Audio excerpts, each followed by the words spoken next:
Hello guys, welcome back. আবারও আমরা নতুন ভিডিও নিয়ে হাজির হয়েছি, যেখানে 57তম ম্যাচ সিএসকে ভার্সেস কেকেআর খেলবে। সো এই খেলার 100% শিওর অ্যাকুরেসি রিপোর্ট এবং প্রেডিকশন আমরা ফ্রিতে দিয়ে দেবো। আবারও বলতেছি, একদম ফ্রিতে। এর আগের বার যখন আমরা ফ্রিতে দিয়েছিলাম আপনারা অনেক পছন্দ করেছিলেন। সো এই খেলারও রিপোর্ট আমরা একদম ফ্রিতে দিব। তাই স্ক্রিনে দেখানো ইমো, হোয়াটসঅ্যাপ, টেলিগ্রাম নাম্বারে আপনারা মেসেজ করবেন। তার আগেই চ্যানেলটি সাবস্ক্রাইব করে নেবেন এবং অবশ্যই একটা ভিডিওতে কমেন্ট করতে ভুলবেন না। তো চলুন আগে টেলিগ্রামটা ঘুরে আসি আমাদের। আমরা টেলিগ্রামে চলে এসেছি। যারা এখন আমাদের টেলিগ্রামটা জয়েন করে না তাদের জন্য লস, ভিডিও ডিসক্রিপশনে সবসময় লিঙ্ক দেওয়া থাকে আমাদের টেলিগ্রামে, সেখানে এসে জয়েন করবেন। সো এইখানে যদি দেখেন, আমরা কালকের খেলা কিন্তু গুজরাটকে বলেছিলাম যে বৃষ্টির কারণে যদি ডিএলএস হয় তো আমরা গুজরাটকে কিন্তু এখানে উইন করাবো, আর ঠিক তাই হয়েছে, গুজরাটই কিন্তু এখানে উইন হয়েছে। সো লাস্ট খেলার রিপোর্ট আপডেট আপনাদেরকে দিয়ে দিলাম। আপনারা অবশ্যই কিন্তু আমাদের টেলিগ্রামে জয়েন করবেন আমাদের লেটেস্ট আপডেটগুলো পাওয়ার জন্য। সো এর আগের খেলা তো ডেফিনেটলি হায়দ্রাবাদ বৃষ্টির কারণে লস হয়ে গিয়েছিল। ইন দ্য মিনস সেই খেলাটা হয়নি, আমাদের জন্য লস, বাট আমরা আমাদের টিম হায়দ্রাবাদই ছিল, আমাদের জন্য তো লসই খেলা না হলে। সো এর আগের খেলা যদি দেখি আমরা, সো এখানে দেখতে পারবেন যে কেকেআরকে আমরা উইন দিয়েছিলাম জ্যাকপট। সো এই ছিল কি আপডেট। বাকি আপনারা প্রেডিকশন দেখুন, আর যাদের মন চাইবে অবশ্যই টেলিগ্রামটা জয়েন করে রাখবেন।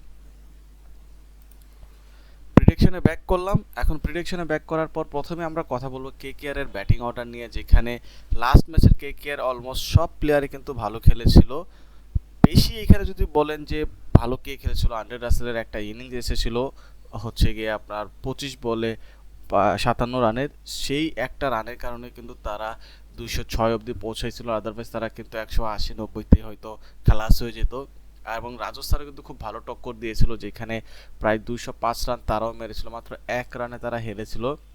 কেকেআরে যদি আপনি দেখেন, মঈন আলীকে কিন্তু একদম 1 ওভারে ধুয়ে দিয়েছিল, প্রায় অলমোস্ট 30 রানের মতো তার ওভারে নিয়েছিল। সো তার এখন মরাল ডাউন অবশ্যই, বাট স্টিল অনেক হাই ক্লাস প্লেয়ার, তাদেরকে নিয়ে বলা যায় না কামব্যাক করবেই। বাট হার্ষিত রানা এর কি কপাল ভাই জানি না, বাট লাস্ট মোমেন্টে তার ক্যারিয়ার মনে হয় যে না এই খেলাতে শেষ, এত রান খাচ্ছে স্টিল আসে 2টা উইকেট নিয়ে নিল এবং কেকেআরের পক্ষে খেলাটা নিয়ে চলে গেল। বেবো বারোটাকে লাস্ট ওভার দিয়েছিল প্রায় অলমোস্ট, সেখানেও সে বাস দিয়েই ফেলেছিল, কারণ 4 ওভারে সে 50 রান খাইছে, বুঝতেই পারতেছেন 1 রানে ম্যাচ জিতা। সো কেকেআরের ওভারঅল যদি বোলিং অর্ডারের কথা বলেন, আমার মনে হয় শুধুমাত্র নারায়ণ এবং বারুণ চক্রবর্তী ছাড়া খুব একটা ভালো এখানে কেউ বল করে না, এবং তাদের বোলিং অর্ডারও খুব একটা ভালো করতেছে না এই দুইজন ছাড়া। এটা একটা চিন্তা ভাবনার বিষয়, এবং তাদের ব্যাটিং অর্ডার সলিড দেখা যাচ্ছে, ফর্মে আছে। এইদিকে বলা যায় 50-50 তাদের স্কোয়াড মিলায় আছে। বাকি যদি এখানে আমি দেখি, সিএসকেও কিন্তু লাস্ট ম্যাচ হেরে এসেছে, যেখানে 2 রানে কিন্তু তারাও হেরেছে। যেখানে আরসিবি অলমোস্ট 200টা ক্যাচ মিস করার পরও তারা জিততে পারেনি। আয়ুষ মাত্রে 94 রান করে তাদেরকে 211 অবধি নিয়ে গেছিলো, আদারওয়াইজ সে না থাকলে হয়তো 170-এর আগেই তারা অল আউট হয়ে যেত। যেখানে তাদের বোলিংও কিন্তু খুব একটা ভালো করছে এমন না। খালিলকে তো 65 রান মারছে 3 ওভারে, যদি আরেকটা ওভার তাকে দেওয়া হইতো তাহলে অলমোস্ট 80 রান খাইতো এমন মনে হচ্ছিল। বাকি তাদের খুব একটা বলার এখানে পারফর্ম করে নাই, এক্সেপ্ট শুধুমাত্র পাথিরানা। লাস্ট ম্যাচে পাথিরানা অনেক ভালো করছে, 3টা উইকেটও নিয়েছিল।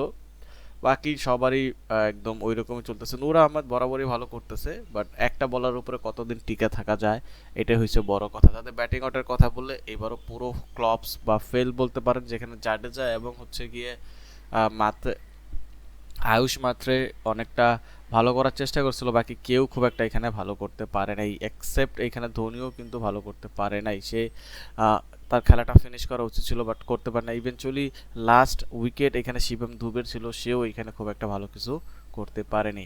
সো এই ছিল ওভারঅল তাদের স্কোয়াডের বলতে পারেন যে হাওয়াও। আমার মনে হচ্ছে এখানে কলকাতা স্কোয়াডের দিক দিয়ে মোটামুটি এগিয়ে আছে, ফর্মের দিক দিয়েও, যেখানে লাস্ট 2 ম্যাচ তারা জিতে এসেছে, এবং সিএসকে এখানে কিন্তু লাস্ট 4 ম্যাচ হেরে এসেছে টানা। তো যেহেতু তাদের এখানে হারা জিতার আর কিছু নাই, তারা অবশ্যই চাইবে কেকেআরের যাতে পয়েন্ট টেবিল থেকে একটু নিচে নামাইতে পারে, কারণ জানেন তো যাদের হারার কিছু থাকে না তারা খুবই একদম বীরধ্বংসী একটা দল থাকে।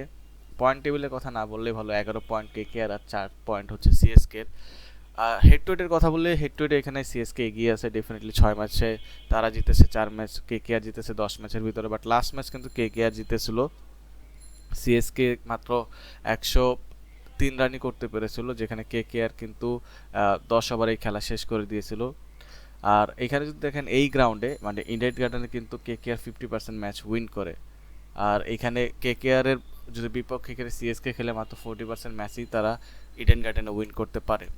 তো চলুন এখন কথা বলে নেই মাঠের কি অবস্থা হবে, বৃষ্টি হওয়ার চান্স আছে কিনা, টস কে জিতবে এবং ম্যাচ কে জিতবে।